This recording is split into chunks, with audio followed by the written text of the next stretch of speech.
তা ওদের ওইখানে আমরা এক রাত ছিলাম, আমাদের ওর ফ্রেন্ডের এক বাসায় আমাদের থাকতে দিয়েছিল এক রাত। তারপরে ও রাত্রে যখন দুধ খেতে চায় না, তখন আমি বলছি তুমি না খেলে আমিও খাবো না। আমার 35 রানিং। তো তাসরিন, আপনি কি অনুষ্ঠানটা শুনতেন আগে থেকে? আমি আগে শুনতাম না, তো মেয়ের পরীক্ষার জন্য আমি টিভির কানেকশনটা অফ করে দিই। তখন যখন পরীক্ষা শেষ হয়ে যায় তখন মা মেয়ে দেখুন শোয়ার আগে এফএনএ, তখন আপনাদের এই রেডিওর মা আর মেয়ে দুজনে মিলে একসাথে শোনেন? হ্যাঁ, ও শুনে। ও very good, she is so cute. ওর বয়স কত? ওর বয়স এবার 9 চলে। শি ইজ মাশাআল্লাহ সো কিউট। এবং ও আছে, ও আমাদের আশেপাশে আছে। গল্পের প্রয়োজনে হয়তো বা ওকে আমরা বাইরেও পাঠিয়ে দেবো, কারণ গল্পটা খুব সেন্সিটিভ। এবং শি ইজ সো কিউট মাশাআল্লাহ।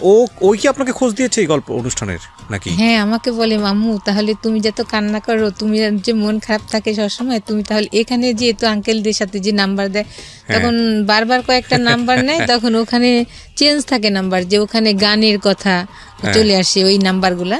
পরে এক সময় আমার মেয়ে দ্রুত মশারির ভিতর থেকে যে কলমে আরেকটা মোবাইলে ওই নাম্বারটা লিখে তারপরে রেকর্ড করে রাখে। That's really great. আমার সাথে মেয়েই আগ্রহ ছিল বেশি। আচ্ছা, তারপরে আপনি ও শুনে বলে আপনি শুনতে গিয়ে আপনি নিজে খোঁজ পান। ঠিক আছে, চলেন শুরু করেন।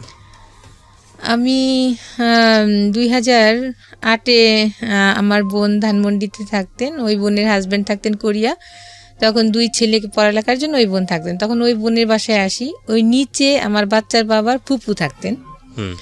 তখন এরা আমাকে দেখে বলতো, আমি একটু আগে থেকে এই পর্দাটা, আমি এখন থেকে না, আমি আগেও নামাজি, কিন্তু তখন একটু বাইরে যখন ছিলাম, দেশের বাইরে, তখন স্টাইল, যেমন হেয়ার স্টাইল করতাম, অনেক নেল পালিশ চয়েস ছিল ড্রেস আপের সঙ্গে। আচ্ছা, তো আমি একটু পিছনে ফিরতে চাই আমাদের অনুষ্ঠানের নিয়ম অনুযায়ী, খুব ছোট করে, যেহেতু আপনার গল্পটা মূলত সংসার কেন্দ্রিক গল্প। তার আগে আমি একটু জানতে চাই যে আপনার ফ্যামিলি সম্পর্কে, লাইক আপনার বাবা কি করতেন, আপনার কয় ভাই বোন ছিলেন? আমার বাবা রোডস অ্যান্ড হায়ার প্রথম শ্রেণীর ঠিকাদার ছিলেন। আমার বাবা স্ট্রোক করে মারা যান 2003-এ। তখন আমি বাইরে যাই, আমার বোন দুলাভাই আর বোনের ছেলে ছিল তখন। ওরা বাইরে ছিল আগে থেকে? জি। তখন আমি এক সময় বলেছিলাম যে আমাকে নিয়ে যেতে ওই দেশে। কোন দেশে? দক্ষিণ কোরিয়াতে। দক্ষিণ কোরিয়াতে। তখন আমার দুলাভাই বলেন, আরে আনমেড মেয়েরা এখানে আসে না, এটুকুই শেষ, হ্যাঁ, আর কোনো কথা নাই। তার কয়েক মাস পরে আমার বাবা স্ট্রোক করে মারা যান। তখন আমি খুবই আপসেট হয়ে যাই, কারণ আমি সবার ছোট ছিলাম। আর আমার বাবা কিছু হলে আমাকে বলতো পানি খাওয়া, কিংবা বাসায় এসে গেট খুলে বলতো যে তুমি দরজা, আমার নাম ধরে বলতো দরজা খুলে। আমার দাদি মারা যাওয়ার পরে আমাকেই ডাকতো। দেখা যায় ভাইরাও অনেক কি করতো, আমার বোনরাও আবদার করলে, সবার ছোট ছিলাম, দেখা যায় বাবা ঈদে আলাদা দিয়েছে, বোনরা আলাদা দিয়েছে, ভাইও আলাদা দিয়েছে, এইভাবে। আবার 3 ভাইয়ের বেতনের টাকাও মাঝে মাঝে আমার কাছে রাখতো, কারো টাকা চোপার নিচে রাখতাম, কারো আলমারিতে রাখতাম, দেখা যায় বাবা। কিন্তু আমি কখনোই, আমার একটা অভ্যাস ছিল, টাকা আমি নষ্ট করতাম না, এখনো না হলে এই ঢাকাতে আমি ধানমন্ডিতে টিকে থাকতে পারতাম না, যে বোন যেটা দিচ্ছে সেটা আমি আজকে 7 বছর চলে এভাবে চলি। আমার বোনও বলে যে আসলে ওই সংসার জীবনে অনেক। ঠিক আছে, বুঝতে পেরেছি আপনার পরিবার সম্পর্কে। কয় ভাই বোন আপনারা? আমরা 3 ভাই 6 বোন। 3 ভাই 6 বোন। তো আপনি যে গল্পে ছিলেন যে আপনার বোনের বাসায় বেড়াতে এসেছেন, এটা দেশের বাইরে থেকে থেকে আসার পরে, বাংলাদেশে আসার পরে, দেশে থাকা আসার পরে, যে ওটা একটা আমার ফ্যামিলির সাথে, আমার মায়ের সাথে একটু রাগ হয়েছিলাম। তারপরে যেই বোনটা আমাকে এখন যে সব কিছুই দেখে, তার উপরে একটু রাগ হয়েছিলাম, তার জন্য ওই বোনের বাসায় আসছিলাম। আর তাদের সাথে আমি টোটালি কন্ট্যাক্ট করতাম না, তখন সময় কাটাতাম শুধু। আমার রুমে একটা টিভি, আমি স্টেডিয়াম থেকে একটা টিভি কিনছিলাম ওই সময়, যে আমার সময় আসলে কাটে না ইবাদত করেও। আচ্ছা, আপনার পড়াশোনা বেশি দূর হয়নি? আমি বাইরে চলে গেলাম, ইন্টার করে আর করা হয়নি। ইন্টারের পরে আপনি পড়াশোনা করতে পারেননি? ওকে, সো দেশে আসলেন, দেশে আসার পরের ঘটনা। দেশে আসার পর যাই হোক, এইভাবে আমার তাও সময় কাটে না, তখন বিভিন্ন তালিমে যায়, নিচে যায়। তখন ওই নিচের ওই সময় ওরা ছিল 2 বোন, তো আমাদের বাসায় আসতো, আমাদের বাসায় কোনো ছেলে ছিল না। তখন বেশ ওদের সাথে মাঝে মাঝে বাইরে যেয়ে খেতাম। আর আমার ব্যাগে তো পার্সে অনেক টাকা থাকতো, তখন মার্কেটে যেতাম, ওদেরকে বাইরে গেলে খাওয়াইতাম। ওরা বলতো আন্টি ঠিক আছে খাও, আমিও খেতাম, মজা পেতাম, একা একা ভালো লাগে না, ওদের সাথে নিয়ে যেতাম। তখন আমাদের বাসায় এসে ওদের গেস্ট আসলে আমাদের বাসায় থাকতো, তখন আমার ফোন নিয়ে বলতো আন্টি একটু ফোন দিই, আমি বলছি আচ্ছা ঠিক আছে দাও। এভাবে কোথায় ওরা দিত আমি এটা জানতাম না, কিন্তু ওরা কথা বলতো। পরে ওই নাম্বার থেকে আমাকে আবার কল আসতো, তখন আমি বলতাম যে আসলে আমি তো ফোন দিইনি, আপনাকে দিছে। এইভাবে সে বিশ্বাস করতো না। এইভাবে সে একদিন 2 দিন কথা বলতে বলতে পরে আমার সাথে কথা হয়। পরে আমি তার সঙ্গে কোনোদিনও কথা বলিনি, মেসেজ পাঠাইতাম। তারপর ওই সময়টা মনে হয় টি20 খেলা হচ্ছিল, ক্রিকেটের টি20 হচ্ছিল। আমি আবার আগে থেকে ছোট সময় থেকে ক্রিকেট খেলাটার ভক্ত। তখন দেখতাম আর ওনাকে মেসেজ তখন বলতাম যে ঠিক আছে, আজকে যদি এই বাংলাদেশ জিতে তাহলে আপনার সঙ্গে আমি কথা বলবো, মেসেজ পাঠাবো না। তখন ওই টি20 জিতার পরে 2008 সালে তখন আমি তার সাথে ওই দিন থেকেই প্রথম কথা বলি। তখন আমাকে বলে যে আপনি নাম্বার, আমি বলি কি আসলে এমুক নামে কি আপনি কে চিনেন? বলে হ্যাঁ আমার মামাতো বোন হয়। আমি বলি হ্যাঁ ওরাই ফোন করতো, কিন্তু আমি কখনো আপনাকে ফোন করিনি এই নাম্বার থেকে, আমার নাম্বার নিয়ে ওরা কথা বলতো। এইভাবে তার সাথে পরিচয় হলে সে তখন কি করতো, আপনার যে 2008 সালে ভোটের কাজগুলা যে হইতো বিভিন্ন জায়গা থাকতো, তখন অনেক কথা হতো। তখন বলতো যে আমি তো আজকে কথা বলতে পারবো না, আমার এখানে রিচার্জের নাই। তখন আমি নিচে যেয়ে ওকে কখনো 100 টাকা নিচে রিচার্জ দিতাম না। তখনও বলতো কি আমি ফোন দিতাম না, যখনই রিচার্জ দিতাম তখন আমি আর ফোন দিতাম না, দেখি যে ওকে দেন, আমি তো রিচার্জ করেছি। জি, তখন দেখতাম ফোন বল কে যেন আমার মোবাইলে টাকা পাঠাইছে। আর ও যখন ফোন করতো ভোর 4টা পর্যন্ত দেখা যায় কথা বলতো। আর আমার ব্যালেন্স থাকলে আমার ব্যালেন্স শেষ হলে ও আবার ধরতো। তখন আমি ফজর নামাজ পড়ে পরে ঘুমাইতাম। পরে আরেকদিন বলতো আমি আজকে কথা বলতে পারবো না, কারণ আজকে আমার একটা রিচার্জ না, এখানে নাই। তখন আমি আবার ওই দিন ধরা পড়ে গেছি যে হ্যাঁ আমি টাকা দিচ্ছি তাকে। এইভাবে মানে একটা বিষয় ক্লিয়ার ছিল যে আপনাদের দুজনেরই ভালো লাগা তৈরি হচ্ছিল সেই সময়টা। 14 দিনের কথা হয়েছে, আমাদের দেখা হয় নাই। ফ্যামিলি থেকে আমার মা বোনরা একটা ছেলে ঠিক করে আমার সিটিতে, ছেলেটা আমাকে আমার বোনের বাসায় দেখতে আসে। পরে আমার বোন জিজ্ঞেস করে যে তোর কেমন লাগছে? আমি বলি জি ভালো। তখন এক পর্যায়ে ছেলেও পছন্দ করে, কিন্তু ছেলে বলে আমাকে 6 মাস পরে তুলে নিবে, এখন বিয়ে হবে। তখন আমার জামাই বোনরা এক পর্যায়ে যায় আমার সিটিতে। আমার চাচা, আমার বাবা যেহেতু বাচ্চা ছিলেন, আমার চাচা গার্জিয়ান ছিলেন, আর আমার মা, সবাই তারা যেয়ে ওই বাসায় যেয়ে বলে যে না আমরা দিব, কিন্তু বাট উঠায় আনার পরে 6 মাস রাখেন, তাতে সমস্যা নাই, কিন্তু যেদিন বিয়ে হবে সেদিন মেয়ে নিয়ে আসতে হবে, আপনাদের বাড়িতে নিতে হবে। এটা কে বলে? আমার ফ্যামিলি থেকে। আচ্ছা। তখন এক পর্যায়ে ওটা আমি জানতাম না। এই দিন যেদিন আমার ফ্যামিলি থেকে ছেলের বাসায় গেছে, ও তার আগের দিন আমি ওকে ফোন দিছি যে আমার মনে হয় এক জায়গায় বিয়ে হওয়ার কথা। বললো যে তোমার যাওয়ার দেখা না, আমি একটু কালকে ভিতরে আমি ঢাকা আসতেছি, ঠিক আছে তুমি যেও না। তখন আমার বোনদের বললাম যে আমি যেয়ে কি করব, এখনই তো সব কিছু না, আপনারা তো কথা বললাম, আমি তার যাবো না এই বাসায়, আমি থেকে যাই। তো বলে আচ্ছা ঠিক আছে। তখন আমার বোনের ছেলে মেয়ে আর আমি বাসায় রইলাম। পরের দিনও আসলো। তখন আমি আবার ওই দিন একটু পার্লারে এসে, এখন আমার বোনের ছেলেটা এখন কানাডা পড়ে, তখন ও ছোট ছিল, বলতো যে আন্নু তুমি কোথায় যাচ্ছ? তখন আমি বললাম যে এই ডেটিং এ যাচ্ছি, কিন্তু ও বিশ্বাস করে না, কারণ আমি আসলে এই টাইপের ছিলাম না। আসলে সত্যি ওই দিন আমি ডেটিং এ যাচ্ছিলাম, মানে ওর সঙ্গে আপনি দেখা করতে যাচ্ছিলেন। তখন ওকে বললাম, ইন দ্য মিন টাইম 14 দিনের মধ্যে কি এরকম হয়েছে যে আপনি ওকে পছন্দ করে ফেলেছেন, ভালোবেসে ফেলেছেন, ও আপনাকে ভালোবেসে ফেলেছে? ওর কথা অনেক শুনতাম, ওই যে ওর কাজিনদের মুখে, এই দিক থেকে ভালো লাগে। 14 days is not enough to fall in love actually, but soft corner তৈরি হয়েছে। জি মাঝখানে যেটা হতো আমার বিয়ে, যে ওর আমি যে নিচে থাকতাম, যখন ওরা যেতাম, ওরা আমাকে ওর আম্মা, ওই মেয়ের মারা বলতো যে এর জন্য বিয়ে হবে। আমার যে আমার যার সাথে বিয়ে নেক্সট ডে হলো, তার যে চাচা, তাকে বলতো যে ওনার জন্য একটা ছেলে দেখো। তাই উনি আমার বলতো যে যার মুখই দেখলাম না তাকে বিয়ে কিভাবে ঠিক করবো।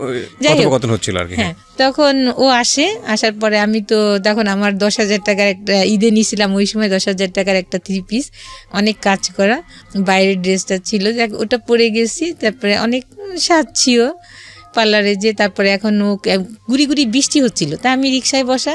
তার আগে কথাটা ওকে বলতাম যে আপনার যে আমাকে, আমি তো সুন্দর না, আমাকে যে পছন্দ হবে কিভাবে বুঝবো? তখন বলবে তোমাকে যে আমি পছন্দ করলে ঠিক আছে তোমাকে আমি কিস দিব একটা। হ্যাঁ, কিন্তু আমি একটু বিশ্বাস করি নাই, জাস্ট যাই হোক। তখন আমি ওকে ফোন দিই, তখন দেখি যে ছেলে ফোন উঠায়, তখন আমি বুঝি এই হবে, অনেক লম্বা, ও 5 ফিট 10। তখন ও ফোনটা উঠায়, তখন আমি বলি আমি এই রিক্সায় আছি পিছন থেকে। তখন ও আসে, রিক্সায় বসেই প্রথমে আমাকে কিস দেয়। তখন আমি মানে কি কথা বলবো না কি করবো, আসলে হারাই ফেলি তখনকার ইয়েগুলা।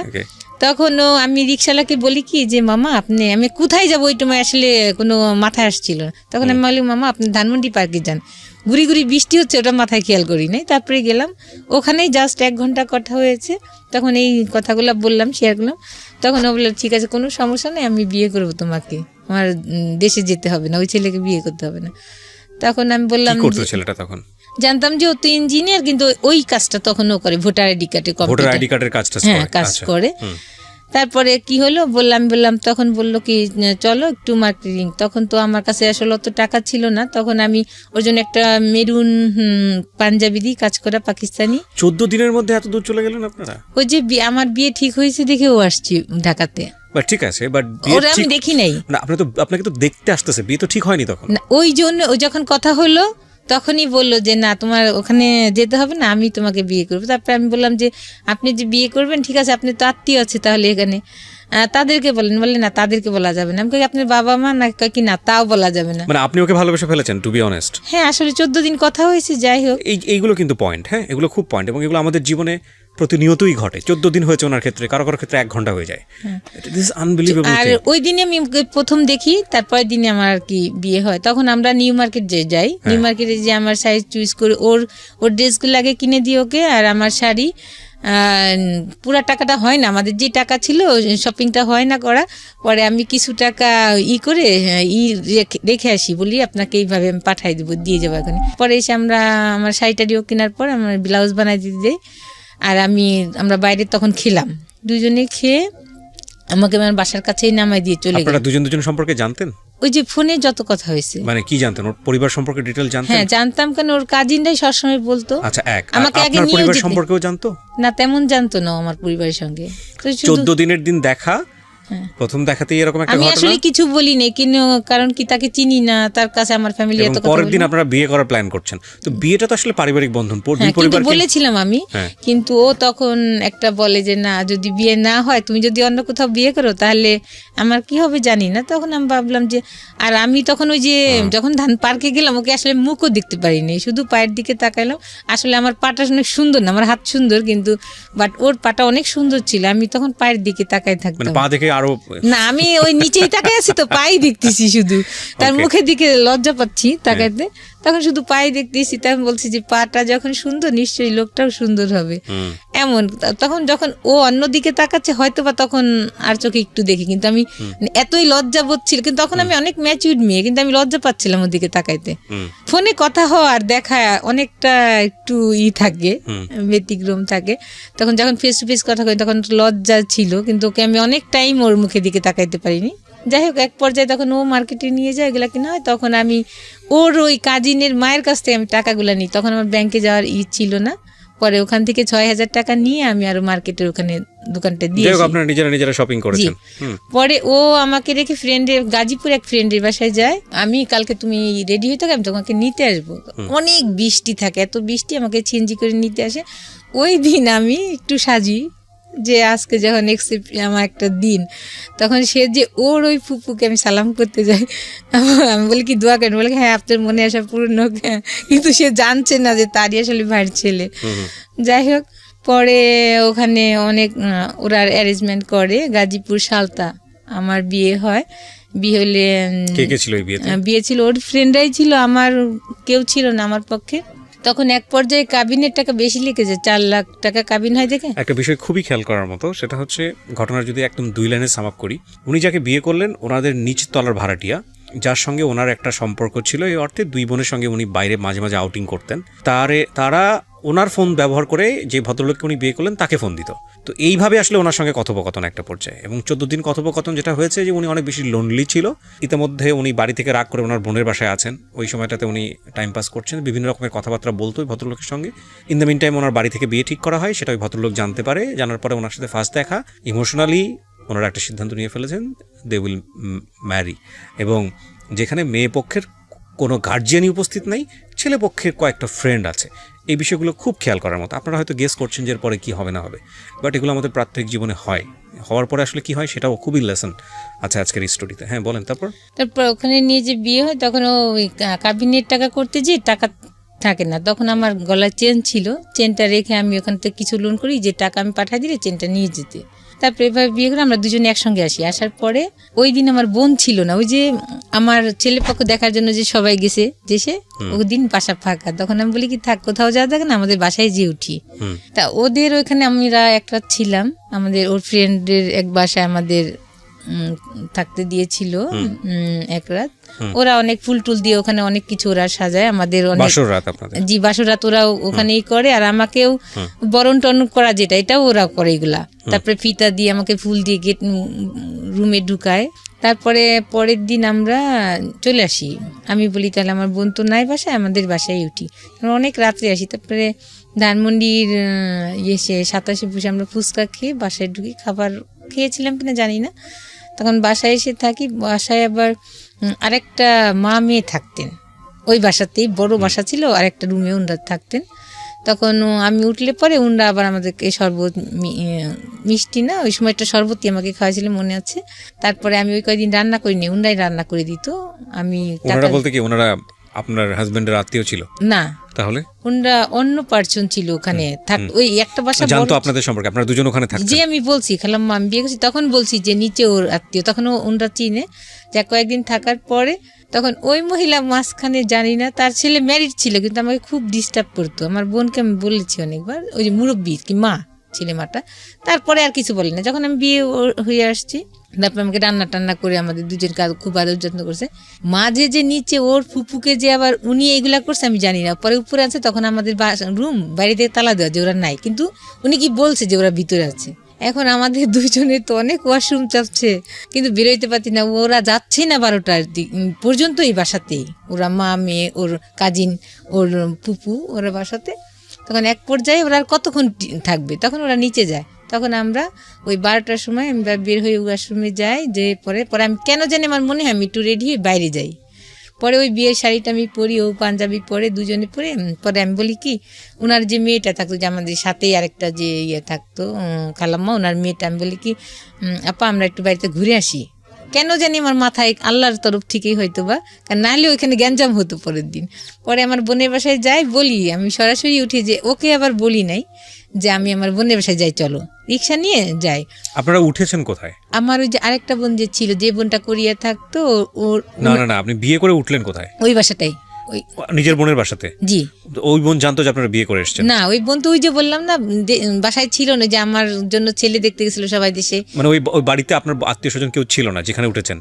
বোনের ছেলে, কারণ একটা ছেলেকে নিয়ে গিয়ে আপনি উঠতেছেন, বাসায় মানুষজন সন্দেহ করবে না? না, তখন ওই যে ওই খালাম্মারা ছিল, বলছি আমি যে বিয়ে করছি আমি। খালাম্মা বলতে কোন খালাম্মা এটা? মানে আমার বোন, ওখানে তো বড় ফ্ল্যাট ছিল, দেখা যায় একটা রুমে ওই খালাম্মা তার মেয়ে ছিল, খালাম্মার হাজবেন্ড ছিল। এই খালাম্মাটা কি ধরনের খালাম্মা? ওই বাসায় থাকতো আমরা, যে আর কি আপনাদের সাথে ভাড়া থাকতো? হ্যাঁ জি জি। আচ্ছা, ভাড়াটিয়া ছিল। তার আমার বোনরা তো সবাই মিট হয়ে গেল আমাদের বাড়িতে ওই ছেলে দেখার জন্য। ওই ফাঁকে তো আমি এটা খারাপ কাজটা করেই ফেললাম। যাই হোক, তখন বাসায় উঠি, তখন উনাকে আমার তো বলাই লাগবে, আমি বাসার ভিতরে আসছি একটা ছেলে নিয়ে, এটা আমি বলবো না। তারপরে আমি 2 দিন না 3 দিনের মাথায় পরে আমার ওই বোনের বাসায় আমি যেয়ে উঠলাম রাত, তখন 12টা 12:30 বাজে, বললাম যে আমি বিয়ে করছি। তখন আর কিছুই বলে না, আমার বোন হাসলো, কারণ আমি তখন ম্যাচিউরি ছিলাম। আর আমি মাঝে ওই যে একটা ব্যাপারে ভাই বোনদের উপর রাগ হয়ে বিয়েই বসতে চাইনি, বলছি বিয়ের কথা শুনতেই পারতাম না। ঠিক আছে, আমরা স্টোরি দিকে আগে। হ্যাঁ, তারপর যাই হোক, তারপরে বিয়ে করার পরে এখন পর্যায়ে তো তারা জানছে। পরে ওরা যে ভিতরে সব আমার শ্বশুরকে ফোন করে বলছে, চাচা শ্বশুর, আমি জানি না এগুলা। পরে আমাদেরকে ফোন না, আমি ড্রেস নিতে আসি বাসায়, আমার বোনের বাসায় আমি থাকি। আমার বোন বলে কি, যাওয়া দেখা নাই, ওখানে কে রান্না বাড়া তোর দিবে, তোর এখানেই থাক। পরে আমি ড্রেস আনতে যাই, ওর ড্রেস, পরে ওর শু আর ড্রেস আমি ব্যাগে নিয়ে আসতে, তখন দেখি যে ওর ফুপু তো বোন তালা দিয়ে রাখে গেটের, মেন যে গেট নিচে কেচি গেট, কি ব্যাপার তালাকে? ওদের বাসায় বলি আপনি চাবি দেন তালাকে। ওদের বাসায় যাওয়ার পর ওরাও বাসা থেকে তালা দিই, কী ব্যাপার? তখন আমাকে ওদের বাসায় আটকানোর পরে ফোন দিলে আমি ফোন দিই, আমার বোন আমার দুলাভাই যায়, কিন্তু ও যায় না গেলে ওখানে প্রথম দেখি ওর বড় চাচাকে, আর আরেক চাচা, 2 চাচা আসছে। পরে 3-4 ঘন্টা আমাকে আজে বাজে কথা বলছে ওর পুপু। এর মাঝে বলে আমাকে, ওই সময়টা আমি শুনি, ওর চাচারাও বলে যে এই ছেলে তো ভালো না, তুমি যে বিয়ে করছো না জেনে, ওর তো একটা ছেলের সাথেও অ্যাফেয়ার ছিল। তখন বলে ওরা, ওই সময়টাকে আমাকে বলে যে একটা ছেলের সাথে অ্যাফেয়ার ছিল, ওই ছেলের জন্যই ও গলায় দড়ি নিতে চাইছে, কেরোসিন গায়ে ঢেলে ও আত্মহত্যা করতে চাইছে। আমি এর কোনো কিছুই বলি না, কিন্তু ভিতরে বলি আল্লাহ এখন আমি কি করবো। তখন মেন লজ্জা পাচ্ছিলাম, ওখানে ওর বোন জামাই ছিল, আমি যদি একা শুনতাম কথাগুলা আমি লজ্জা পেতাম না, কিন্তু কষ্ট পেতাম, কিন্তু আমি মনে হচ্ছিল কি আল্লাহ মাটি, কিন্তু ওরা যে বকাবাজি করতেছে ওইগুলো আমার কানে যাচ্ছে না, আমি খালি এইগুলো আমার বোন দুলাভাই শুনতে। যাই হোক, তা আমি ওই সময় ফার্স্ট জানি এগুলো। এখন আমি কি করি, আমি না কিছুই বলি নাই। তখন আমার চাচা শ্বশুর আমাকে, যে উনি মারা গেছেন, উনি আমাকে একটা সার্টিফিকেট দিয়েছিলেন যে মেয়েকে একটা ধন্যবাদ, এত ঘন্টা ধরে এত মানুষ এত কিছু বলছে যে একটা কথাও সে বলে নাই। তখন আমাকে বললো তোমার মতামত কি? আমি বলি কি আসলে তো আমি একটা অন্যায় করে ফেলেছি, আমি এখন কি বলবো, এটা আমি বলেছি ওকে যে গার্জিয়ানকে ইয়া করতে, কিন্তু ও গার্জিয়ানের আপনাদের করে না। আমি বলছি আমার গার্জিয়ান নিয়ে, ওর গার্জিয়ান নিয়ে, কিন্তু ওইগুলা করেন। এক পর্যায়ে আমি বাধ্য হয়েছি ওর সঙ্গে বিয়ে বসতে। তখন আমার বোন সব কিছু মিলে দেখেন ওরা করে ফেলছে। তখন আমার বোন বললো ও তো ম্যাচিউর হয়েছে, ও যদি বিয়ে করে একটা খারাপ কাজ করে না, ও তো খারাপ কাজ করে না, ও তো এতদিন ধরে আপনাদের এখানে থাকে, আমার বোন আরেক বোনও থাকে, তাই এর আগে কি কিছু খারাপ শুনেছেন? বলছে না। তাহলে কিভাবে খারাপ বলতেছেন? আমার বোন সে বিয়ে করছে, কোনো খারাপ কাজ করে নাই। সে যদি এর আগেও একটা অকারেন্স করতো তাহলে বললাম না আসলে আমি জানতাম না আমার বোন খারাপ, কিন্তু আপনারাই তো সার্টিফিকেট দিচ্ছেন যে এর আগে কিছু শুনেন নাই, আপনারাই ভালো বলছেন, এর আগেও বলছেন, আর আমি নিজেও জানি আমার বোন ভালো। যাই হোক, তখন এক পর্যায়ে আমার চাচা শ্বশুররা সার্টিফিকেট দেয়, আমার শ্বশুরের বলে যে না এরা ভদ্র ফ্যামিলি, এরা জব করে, সবাই শিক্ষিত, বাবা নাই মেয়ের, কিন্তু এরা এর ভগ্নিপতির দেখলাম এরাও খুব ভালো, কথাবার্তা বুঝে মনে হচ্ছে। তখন আমার শ্বশুর ফোন দিল, ঠিক আছে ওদের এইভাবে আসা দরকার নেই, ওই দিনই ফোনে ওদের একটা অনুষ্ঠান করে নিয়ে আসবো, 3 তলায় আমি কমপ্লিট করি, টাইলস বসাই, তারপর ওদেরকে নিয়ে আসবো, ওরা যেন এমনি নাচ চলে আসে। যাক, এটাই ফাইনাল কথা। তখন আমি আমার বাসায় যেয়ে রইলাম। এক পর্যায়ে তারপরে মনে হয় এর 15 দিন পরেই আমার শ্বশুর দিন দিবে, বিয়ের দিন ডেট ঠিক হবে, ওই দিন আমার চাচা শ্বশুর যাবে বাসায়। আমার শ্বশুর আবার গ্রামের বাড়িতে গিয়েছিলেন, ওখান থেকে আসার সময় সে নৌকায় একটা নদী পার হইতে হয়, গ্রামের বাড়ি থেকে আসার সময় নৌকাতে উঠার আগেই সে মনে হয় ওয়াশরুম চাপে সাইডেই ওয়াশরুম করতে যে স্টক করে, ওয়াশরুম করতে যে সে উঠে সাথে সাথে সে স্টকে পড়ে যায়। ওখান থেকে তাকে হাসপাতালে আনতে আনতে সে মারা যান। তখন আমাদের বিশ্বাস হয় না, তখন আমার ওই বড় চাচা শ্বশুর ফোন করেন যে তোমরা কি কিছু জানো? আমরা বলছি না। তখন ওকে বলে যে তাই তুই চলে আস। তখন আমার বোন বলে যে তাহলে তুই ওর সাথে যা, আমাকে বলে। তখন আমিও যাই, আমি মনে হয় যাই সঙ্গে, ওর যাই গেলে পরে ও বাড়িতে নেন আমাকে। ওর একটা স্যার ছিলেন, স্যারের বাসায় আমি থাকি টিটিসিতে, আর ও বাড়িতে যায়। ও বাড়িতে যাওয়ার পরে আমার দুলাভাই আবার যায় ওই দিনই, ওর সঙ্গে আমার দুলাভাই যায়। পরে গেলে আমার দুলাভাই ওই সময় মৃত বাড়ি গেলেও সে তার যে সামাজিকতা সেটা করে গেছিলেন, দাদি শাশুড়ি, নানি শাশুড়ি, আমার শাশুড়ির জন্য শাড়ি, এগুলা সব সে সামাজিকতা করে গেছেন। তখন তারা বলল যে দেখেন এখন তো এই পর্যায়ে অনুষ্ঠান করার আসলে মন মানসিকতা নাই, আর মানুষও একটা খারাপ বলবে, তাহলে আপনি ওকে, আমার বাচ্চার বাবার কথা বলে যে ওকে যে নিয়ে আসুক। এক পর্যায়ে আমাকে নিয়ে যায়, ও অনুষ্ঠান ছাড়াই নিয়ে যায়, গ্রামের বাড়িতে উঠায়, ওখানে ছোটোখাটো অনুষ্ঠান হয়, তারপরে আমাকে শহরের বাড়িতে নিয়ে আসে। তারপর শাশুড়ি ওই বাড়িতেই থাকে, গ্রামে থাকে। আমার বোনরা আমাকে রেখে আসে শহরে। এক পর্যায়ে আমাকেই সব বহন করতে হয় তাদের, শুধু ঘরে চাল ছাড়া আর কিছু লবণও রাখে না, কলের পানি ছিল। আমার বোন আমাকে 10,000 টাকা দিয়ে আসে যে হাত খরচ বাবদে, ওই 10,000 টাকা আমি 1 মাসে খরচ করি, এর ভিতরে আর কোনো বাজার কর না। তারপর এক পর্যায়ে সিলিন্ডারে গ্যাস শেষ হয়ে যায়, আমি চুলাতে রান্না করতে পারি না, পরে আমি গ্যাসও কিনি। এক পর্যায়ে তারা আর বাজার করে না, কিছুই করে না, কিন্তু তার ভিতরে আমি যাওয়ার পর থেকেই তারা করে যে আমাকে ছাড়াবে। নেক্সট একটা কথা, আমার দাদি শাশুড়ি ভাই উকিল ছিলেন, তা উনাকে আবার আমার শাশুড়ি ওনার সঙ্গে যোগাযোগ করে যে ওকে নিয়ে কথা। তখন আমার হাজব্যান্ডকে নিয়ে যায়, আমার দাদি শাশুড়ি ফোন করে নিয়ে যায়, বলে যে কত টাকা কাবিন করছিস, সেগুলো বলে কি বুঝে শুনে করছিস, এত টাকা কাবিন করছিস, বউ তো ছাড়তে হবে। বলে আমি বিয়ে তো করছি ছাড়ার জন্য না, যাই বিয়ে করছি ছাড়ার জন্য না। এইভাবে অনেক ঝামেলা চলতে থাকে। আর আমাকে যত শাস্তি যত প্রকারে আছে, আমাকে ডাইনিং স্পেসে শুইতে দেয়। দেখা যায় যে ও আসলে আমি সারাদিন আমরা কথা বলতে পারি না, আমি যদি কিচেনে থাকি ও কিচেনে যে আমার সঙ্গে কথা বলে, আমাকে ধরে কিচেনে। কিন্তু তারা সবাই খাওয়া দাওয়ার শেষে আমি শুইছি, লজ্জা পাচ্ছি। আর বেডশিটও এমন একটা নোংরা ছিল, পরে আমার বোন একটা বেডশিট দিয়ে আসে, ওটা আমরা ব্যবহার করি।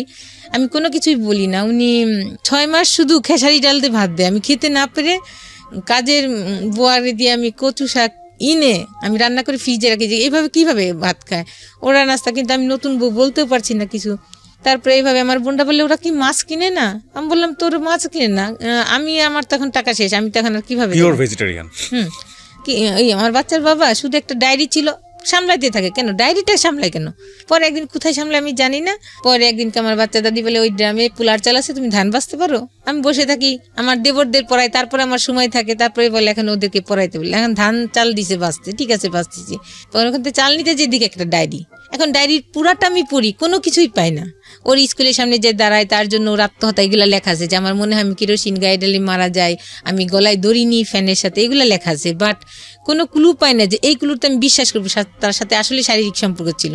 পরে তার সাথে বলতে কার সাথে? ওই যে ছেলের সঙ্গে? ওই ছেলেটার সঙ্গে যে আমি যখন শ্বশুর বাড়ি গেলাম আরো কম বেশি শুনছি এটা। আচ্ছা, শোনার পরে তারপরে আমি বিশ্বাস করি, ওই ডায়েরি শেষে যখন আমি এক জায়গাটা দেখি যে তোমার এই জায়গা যদি কোনো কেউ হাত দেয় তাহলে আমি অনেক কষ্ট পাবো, তখন বলি হ্যাঁ।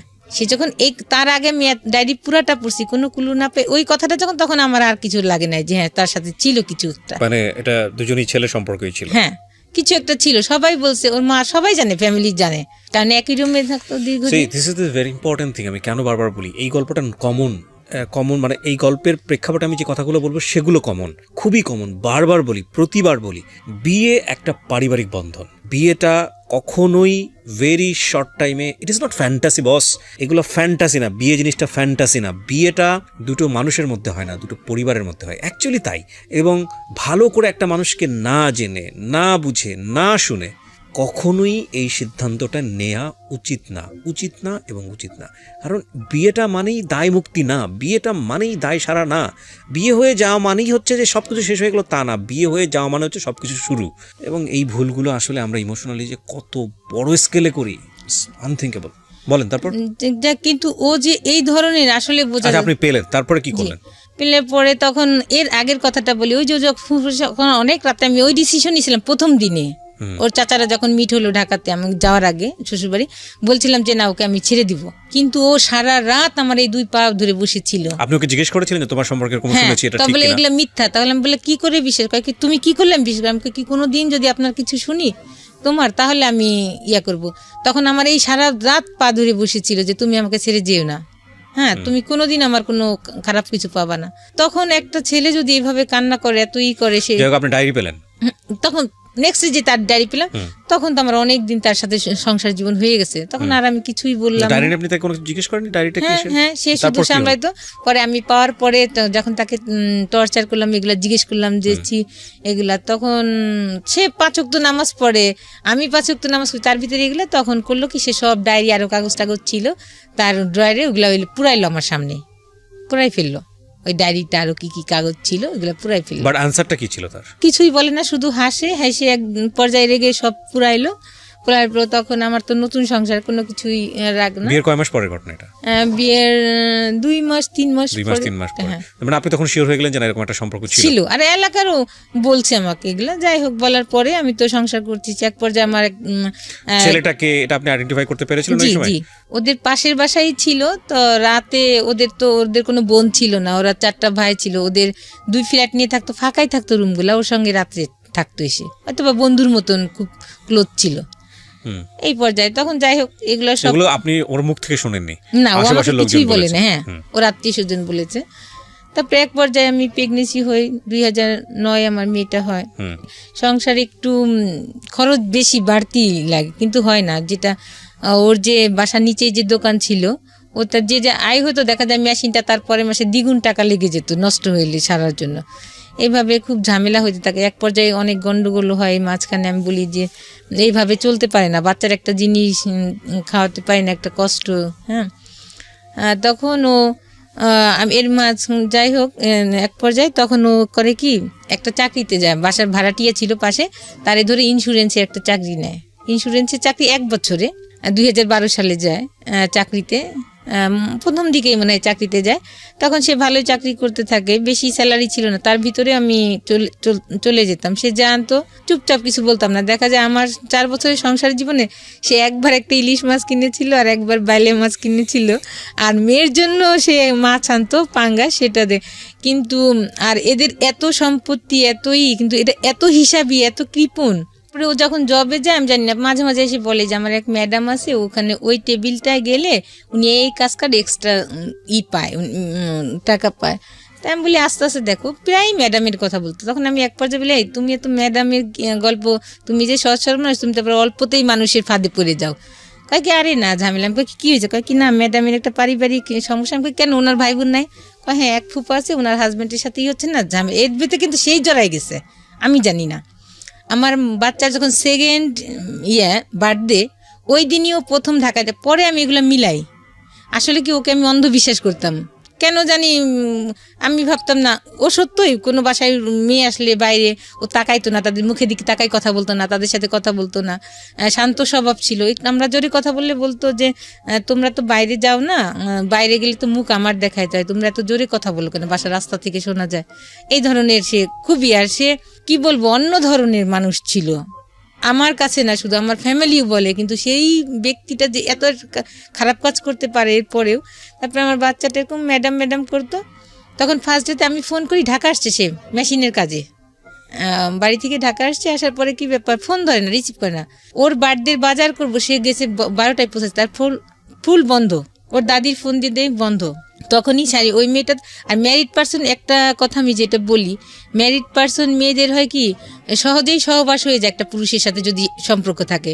কারণ তখন তো মেয়েটার আর মেয়ে একটু ভয় পায় যে না কি করবো। আর ছেলেদের কোনো প্রবলেম নাই, কেউ দেখলেও কি আর না দেখলেও কি, যে এটা তো আমার তর্ক। কিন্তু মেয়েদের একটা আনমেড ভয় পায় কিছু অ্যাক্সিডেন্টলি কিছু ঘটে কিনা, কিন্তু আমার পরবর্তীতে আমার সংসার জীবন কেমন হবে। কিন্তু ম্যারিড মেয়েরা কিন্তু এটা ভাবছে না, একটা ম্যারিড ছেলের সাথে সম্পর্ক।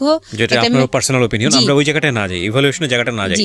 ঘটনাটা কি ঘটেছে সেটা বলেন। হ্যাঁ, তখন দীর্ঘদিন ওই মেয়ের সাথে যোগাযোগ করে, যেটা আমি জানি না। ওর নামে আর একটা ওর কলিগ ছিল, বলতো কি ভাবি, তখন ওই মেয়েকে নিয়ে আমার, ওই মেয়ে একটু দূরে ছিল, বাসা কাছে নিয়ে আসছে যাতে তাকে সে যোগাযোগ বেশি করতে পারে, শর্ট টাইমে চলে আসতে পারে। পরে বলে কি ভাবি, আমার কোনো হাতে কিছু নাই এখন, আপনি সংসার আপনি রাখো। আমি বলি কেন? ওই দিন আমি টাকা নিয়ে যাই, ওর জন্য একটা জায়নামাজ গিফট করবো। 13ই নভেম্বরে বার্থডে ছিল, জায়নামাজ গিফট। তখন আমার হাত পা ভেঙে আসে যে কি বললো এটা। তখন আমি বলি আচ্ছা ঠিক আছে। তখন আমি আর বাসায় আসি না, বাসায় না এসে ওই মেয়ের অফিসের কাছে দাঁড়ায় থাকি। ওই দিন ও অফিসে নাই। ও আবার কি করতো, সবাই যখন লাঞ্চে যেত ও তখন যেত না, তখন ও ওই মেয়ের সাথে কথা বলতো। সবাই যখন লাঞ্চের থেকে আসতো তখন ও লাঞ্চে আসতো।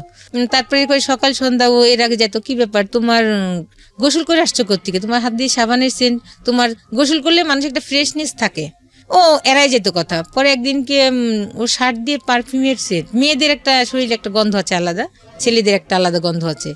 তখন বল কি তোমার শার্ট দিয়েছে মেয়েদের গন্ধ কেন? ও হাসি উড়ে দেয়। সকালে একদিনকে আরেকদিনও বাইরে গেছে, আমি নাস্তা বানাইনি, ও হাতে মাংসর গন্ধ। কি ব্যাপার, তুমি তো বাসাতে কিছু খেয়ে গেলাম, তোমার হাতে গন্ধ কেন মাংসের? ও হেসে উড়াই দেয়। এইগুলো করতেছে আর উড়াই দিচ্ছে। ফজর নামাজ পড়ে সে বাসায় আসতো না। কি ব্যাপার এত টাইম? বলে কি ওই যে তাবলিকেরই ছিল, দাওয়াত ছিল, ওখানে গেছিলাম। কিন্তু কন্টিনিউ সে মিথ্যা তো বলে যাচ্ছে।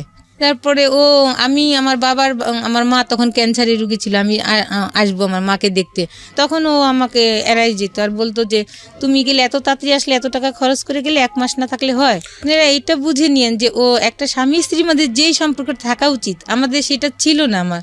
কিন্তু আমি এটা মাঝে মাঝে মিসিং পেতাম, ওর বুঝতাম, কিন্তু সংসার জীবনে কলহর জন্য স্টপ হয়ে যেতাম। মাঝে মাঝে মন খারাপ হতো, কান্না করতাম, তারপরে আর বার্গেনিং করতাম না। তারপরে এক পর্যায়ে আমি ওই মেয়ের অফিসের সামনে দাঁড়ায় থাকি ওই দিন 13ই ডিসেম্বর।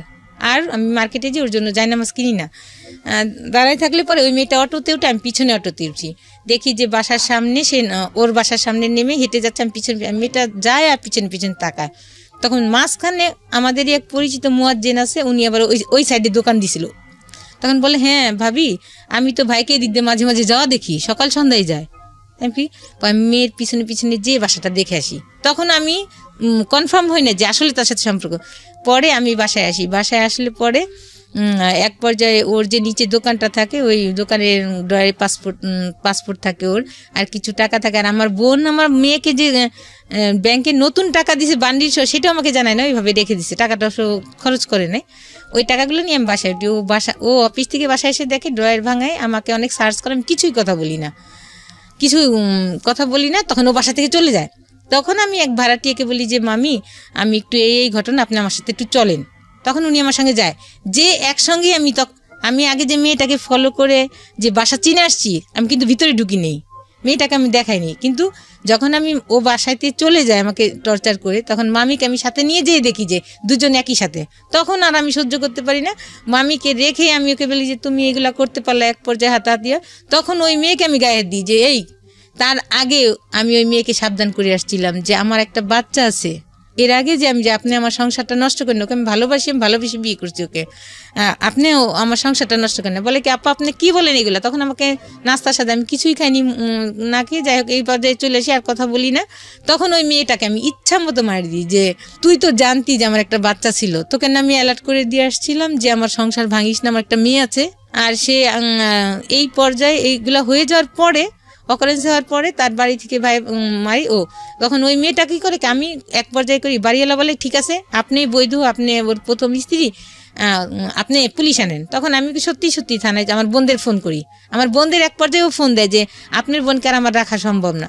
তখন আমার বোন আমাকে ফোন দেয়, তখন বলে কি ঠিক আছে তুই যা, পুলিশ নিয়ে। পুলিশ আনার মাত্র তখন দেখি যে মেয়ে নিয়ে ও অলরেডি ওর বাড়িতে চলে গেছে, ওই মেয়ে নিয়ে, ওই বাসার নাই, মেয়ে নেই। তখন পুলিশকে নিয়ে আমি আমার শ্বশুরবাড়িতে উঠি। ওঠার পরে প্রতিবেশী যারা আছে তারা আসে, তারা টাকাটুকু দিয়ে পুলিশকে সলিউশন করে দেয়, ওই মেয়ে থাকে। এক পর্যায়ে দেখি কি আমার বাচ্চার দাদি তার রুমে নিয়ে ওই মেয়েকে উঠাইছে। তার মানে সে যদি প্রশ্রয় না দিত, তার ছেলে কিন্তু আরেকটা কথা, সেখানে প্রশ্রয় অপ্রশ্রয়ের বিষয় না, ইভ্যালুয়েশনটা আসলে আমাদের যারা শুনছেন দর্শক তারাই মূল্যায়ন করুন। ঘটনা আপনার লাইফে যেটা ঘটেছে আপনি সেটা বলে যান। তারপরে ওখানে উঠায়, তারপরে এক পর্যায়ে কথা হয়, তখন ওই মেয়েকে ওই রাতে রাখে ওদের বাসায়, আর আমরা তো দোতলায় থাকি। কিন্তু সে এর মাঝে সে করতো কি, বাথরুমে যে মেসেজ পাঠাইতো, কথা না, বাসায় যতটুকু সে কথা না বলতে পারলে বাথরুমে যে মেসেজ পাঠাইতো। পরে আমার গার্জিয়ানরা গেল, অনেক টর্চার করলো, তুমি এই ধরনের কাজ করতো, সব জায়গায় কি তোমার সাথেই শুধুই মেয়ের দেখা, আর কারোর সাথে দেখা না?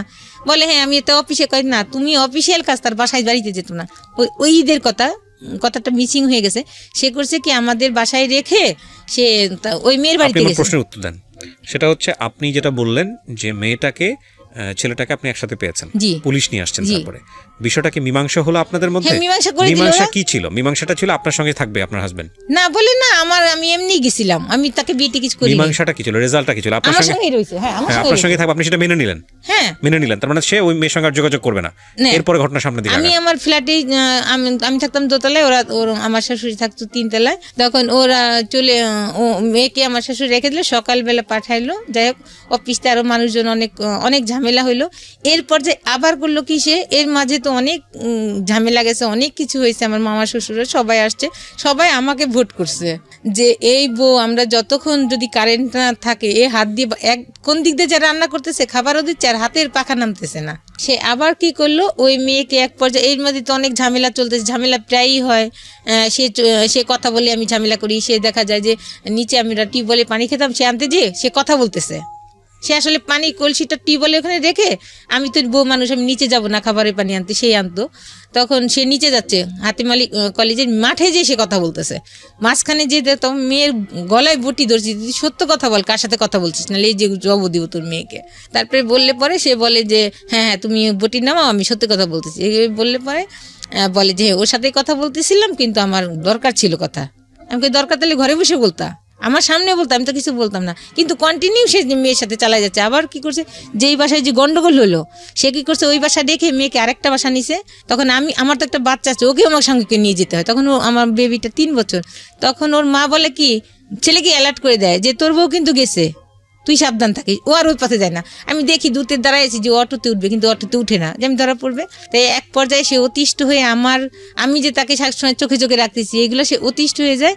তখন কি করে, এক পর্যায়ে সে মেয়ে নিয়ে চলে যায়। বলে আমাকে বলে কি, আমি তো এই কয় তারিখে এসে যাব, ঢাকাতে যাবো, আমার কাজ আছে। স্যার আমাকে, তার মাঝখানে আমি স্যারকে এবার ফোন দিছি, এমডি স্যারকে, স্যার ও কিন্তু ওই মেয়েকে নিয়ে যাবে, আপনি ছুটি দিবেন না।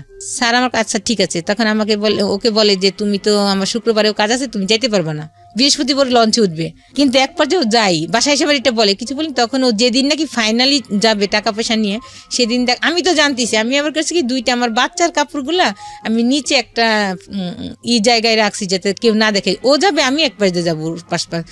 তখন করে কি আমি এদিক দিয়ে নিজে অস্থির হয়ে যাচ্ছি যে ও আজকে চলে যাচ্ছে ওই মেয়েটা নাকি, আর ওরও খারাপ লাগছে যে চলে যাচ্ছে, ও ভাত খেতে পারতেছে না, ও করছে কত ভাতের গুলো কত চিনি দিয়ে ঘাটছে, ওরও খারাপ লাগছে চোখ মুখ।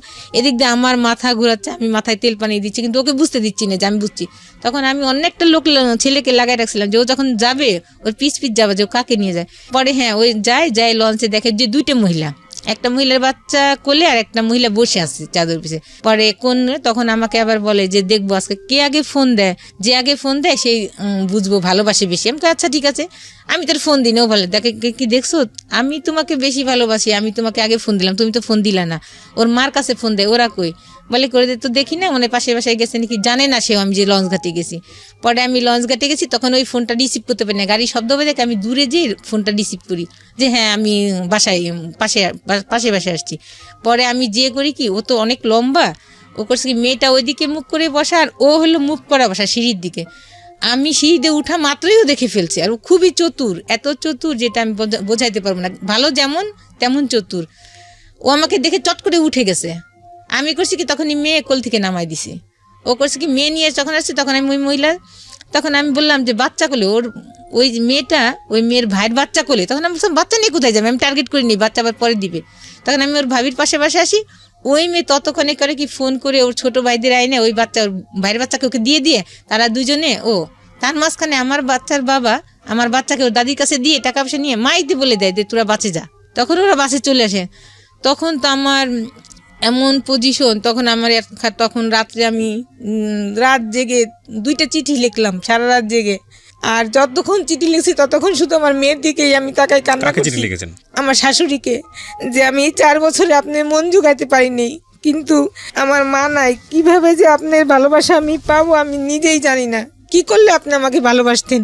যাই হোক, অনেক ব্যথা পাইছি, আপনার ছেলে সংসার করতে এসে অনেক কষ্ট দিয়েছেন। ও এক পর্যায়ে চলে এসে পরে আমি ঢাকাতে আসি ওকে খুঁজি, আমি কামরাঙ্গীর চরে যে খুঁজি ওকে, এইভাবে কি ঢাকাতে মানুষ খুঁজে পাওয়া যায়। পরে আমি বোনকে ফোন দিই, যখন দেখি নিজের পা আর চলে না, তখন আমার বোন বলে তুই এইভাবে কি মানুষ খুঁজে পাবি, বাসায় আস। বাসায় আসলে পরে আমার দুলাভাই আসে, সব শুনে পরের দিন আমার দুলাভাই আমাকে নিয়ে রওনা হয়। ওদের বাসায় গেলে পরে ওর খালু খালা আর ওদের আত্মীয় স্বজন বলতে ওর চাচা ছিল না, আর ফুপুদের কোনো এলাও ছিল না। আপনারা কোথায় খোঁজেন? আমি না খুঁজে পান না, তারপর কি করেন? খুঁজে যায়, ছবি দেখাই খুঁজি যে একে কি দেখছেন, ভাড়া থাকে একে দেখছেন, এভাবে করি না। তার আমার বোনটা বলে এভাবে তুই পাবি না, চল ওদের বাড়িতেই যাই। পরে আমার বোনটা তো জব করে, বন্ধুরা ভাই ছুটি নিয়ে তারপরে যায় আমাকে নিয়ে। পরে ওদের আত্মীয় স্বজন বলতো মামারা, খালি খালারা ছিল, ওদের ফেভারে কথা বলে, ওর মামাদের এত অ্যালাউ করতো না মামা। পরে আমি আমার বোনকে নিয়ে আবার ওদের বাড়িতে যাই। পরে এক পর্যায়ে আমি যাই না, আমার বোনের বাসায় থাকে। আমার বোন আবার ওদের থ্রেট করতে থাকে যে আমার বোনকে তোরা কোথায় গুম করছিস, বের কর, নাহলে তোদের নামে আমি কেস করবো। এক পর্যায়ে তাহলে ওর মা ফোন করে ছেলেকে বাড়িতে আনে। ও বাড়িতে আসার পর আমাকে একটা মেসেজ দেয়, তোমার সংসার তোমারই রয়েছে, আমি বাড়িতে ফিরে আসছি, তুমি আসো। পরে আমার বোনটা আমাকে নিয়ে যায়, সকালে আমরা পৌঁছানোর পরে এক পর্যায়ে অনেক আমাদের আত্মীয় স্বজনও যায় ওইখানে, পরিচিত সবাই, আমার দুলাভাইয়ের যারা সার্কেল ছিল তাদেরকে নেওয়া হয়। ওদের আত্মীয় স্বজন আসার পর অনেক গ্যাঞ্জাম হয়। এক পর্যায়ে ওরা আমাকে ছাড়ানোর জন্য টাকা পয়সাও রেডি করে রাখছে ওর মা, আমরা সেটা জানি না। তখন এক পর্যায়ে আমার দুলাভাই ওকে গায়ে হাত দিতে যায়, এত বড় বিয়াদব একটা বাচ্চা আছে যেখানে, সেইখানে আমি বলি কি ঠিক আছে। পরে আমি আমার এক আত্মীয় ছিল মুফতি, তখন আমি বলি ভাই ওই মেয়েকে কীভাবে ছাড়ানো যায়। তখন বললে যে কি একটা দোয়া ছিল, যিনি মুত্তাকিলা মুফাসসিল না কি বললে আমার নাম ধরে, তাছাড়া যত স্ত্রী থাকবে তালাক হয়ে যাবে। তখন আমি ভুল করছিলাম যে এটা যদি করে সে তাহলে ঠিক আছে আমি মানবো। পর এইটা করার পরে সকালে শুকুর আলহামদুলিল্লাহ আমি সংসারে থেকে যাই। আমার বোনটা চলে আসার পরে একদিন থাকে বাসায়, তারপরের দিনই করে কি সে বলে যে আমি নল সিটিতে কাজে যাচ্ছি। ওর মা বলে ও কি কাজে যাবে না, তার মিথ্যা কথা বলে কাজে। আর ও করতো কি, তখন বাসায় আমাদের দোতলায় থাকতো না, 3তলায় বেশি সময় কাটাতো, কারণ ওইখানে তো অবাধে সে যাত্রা করতে পারবে না, তার কোনো কেউ বাধা নাই। তখন সে ওই মেয়েকে নিয়ে ওই বাসায় পরের দিন পরে আমি ফোন দিছি, আমাকে তো বলছে যে বলে কি মেজো ফুপুর বাসায় যাবো ওখান থেকে কাজ সেরে। পরে আমি ফোন দিছি, মেজো ফুপু ও কই, নিপাকে ওর সাথে পাঠাই দিন। বলে কি যে কেন কীভাবে তো আসে নাই, আমাকে কেন যায় নাই। পট করে উনার মেজো ছেলে এসে ফোন ধরে, হ্যাঁ ভাবি, উনি আমার ভাসুর হইতো, কিন্তু ভাবি বলতো হ্যাঁ ভাবি ও তো আমাদের বাসায় আজকে যাবে না কালকে। আমি করে এক্ষুনি বাসায় পাঠান, আসলে মিথ্যা। পরে আমি আর কিচ্ছু বলিনি। ও তখন আমি বাসায় রান্না করে মনে উপরে খাই, এর ভিতরে তো বাচ্চা দাদি যা তা খেতে দিতে এই যে আজে বাজে কথা বলে। তারপরেও আমি তো না খাওয়ার মতোই, হয়তো বা যখন পারি না তখন একটু যে পানি কোনো রকম খেয়ে আসি। তারপরে করি কি, যখন তখন আমার মাথায় আর কাজ করে না যে আর ওকে সময় দেওয়া যাবে না, ওর সংসার আমাকে আর সম্ভব না। তখন আমি বাইরে যে গ্লোভস কিনি হাতের, একটা কাগজ কাটে যে ধারালো ব্লেডের মতো নিয়ে আসে, ওই চাকুটা কিনি। কিনে প্ল্যান কি ছিল আপনার? প্ল্যান ছিল যে আমি যখন ওর সংসার করতে পারলাম, কোনো মেয়েই জানি সংসার করতে পারে না, এটাই আমার মাথায় ছিল মানে যে ওরা একটা এমন ব্যবস্থা করবে হ্যাঁ, যাতে করবো, করে যাতে ও আর কোনো মেয়ের জীবন নষ্ট করতে না পারে। তখন এক পর্যায়ে ও পরের দিন রাত্রে আসে, আমি তো রেডি হয়ে বসে আছি, আমি বাসায় রেডি থেকে ও বাসায় আসে, আসার পরে উপরে দুজনে একসঙ্গে খাই। আমি কোনো কথা অন্য দিন কিন্তু অনেক ঝামেলা করি কোথায় গেছিলে, কিন্তু ওই দিন কোনো কথাই বলিনি। বাসায় আসার পরে আমার বাচ্চার দুধ ছিল, গুঁড়ি দুধ, ওটা আমি করি, আগেই ঘুমের ওষুধ আমি গুঁড়ি করে রাখি, রাখার পরে ওর দুধে মিলাই, ওর কাপটা আমারটা মিলাই না। তখন আমি বলি ও এই খেতে চায় কাজটা না। করলে যে আপনার একটা ভয়ঙ্কর বিপদ হতে পারে, ওইটা আমার তখন মাথায় কাজ করে নাই যে মানুষের এত যন্ত্রণা। শুনেন, একটা এর মাঝে অনেক কথা গেছে। শি ওয়াজ প্ল্যানিং লাইক ওর এমন একটা অবস্থা করে দেওয়া যাতে করে ও পরবর্তীতে অন্য কারো সংসার করতে না পারে, আপনারা বুঝে নেবেন আপনাদের জায়গাটা থেকে। এবং সেজন্য উনি একটা ধারালো ব্লেড কিনে নিয়ে এসছে, আরও অনেক কিছু কিনে নিয়ে এসছে। And she is planning like a pro বলতে আমি যেটা বোঝাচ্ছি যে প্রফেশনালরা যেভাবে প্ল্যান করে আর কি, ঘুমের ওষুধ টষুধ খাওয়ায়। And this is not the end, cause প্রত্যেকটা ঘটনার একটা ইফেক্ট থাকে। দেখেন কোথাকার জিনিস কোথায় গিয়ে দাঁড়িয়েছে। বলেন। এর মাঝে আমি অনেক ও বলে, আমরা জানি যে এই স্টোরিটা আসলে যদি আপনাকে ইলাবোরেটলি বলতে দেওয়া হয় এটা সারাদিন বলেও শেষ হবে জি, না। এর মাঝে ওর আত্মীয় স্বজন যাতে এই বোর মতো বোন, আমি অনেক পরিশ্রম করেছি, আমার জামা ছিঁড়ে গেছে কিন্তু আমি ওই বলছে জামা বানাইতে, আমি বানাইনি। আমি বলছি সংসারে কয় বছরের সংসার আপনার? 4 বছরে, যে আলমারিটা হোক, এই খাটটা বানানোর পরে আমি ড্রেস নিবো। ওকে, ঠিক আছে, আপনি তারপর কি করলেন? তারপরে ও রাত্রে যখন দুধ খেতে চায় না, তখন আমি বলছি তুমি না খেলে আমিও খাবো না। তখন এক পর্যায়ে দুধটা খায়, খাওয়ার পরে সে ঘুমে অনেক কথা বলি, কথা বলতে বলতে এক পর্যায়ে তখন আমি তার সাথে মিলন হতে চাই, কিন্তু ওই সময় ও সে হয় না। তখন আমি এক পর্যায়ে আমি দেখি তাকে, জাস্ট পরীক্ষা করেছে কি বলে, কিন্তু আমারও ইচ্ছা ছিল না। তারপরে এক পর্যায়ে সে ঘুমায় যায়, ঘুমায় গেলে আমার যে দরকারি জিনিসগুলো, আমার ক্যামেরা, আমার গোলগুলা, আমার পছন্দের শাড়ি, আমার মেয়ের ড্রেসগুলা, কিছু যেটা লাগবে আমি একটা চাদরের উপর ফেলে বাঁধি।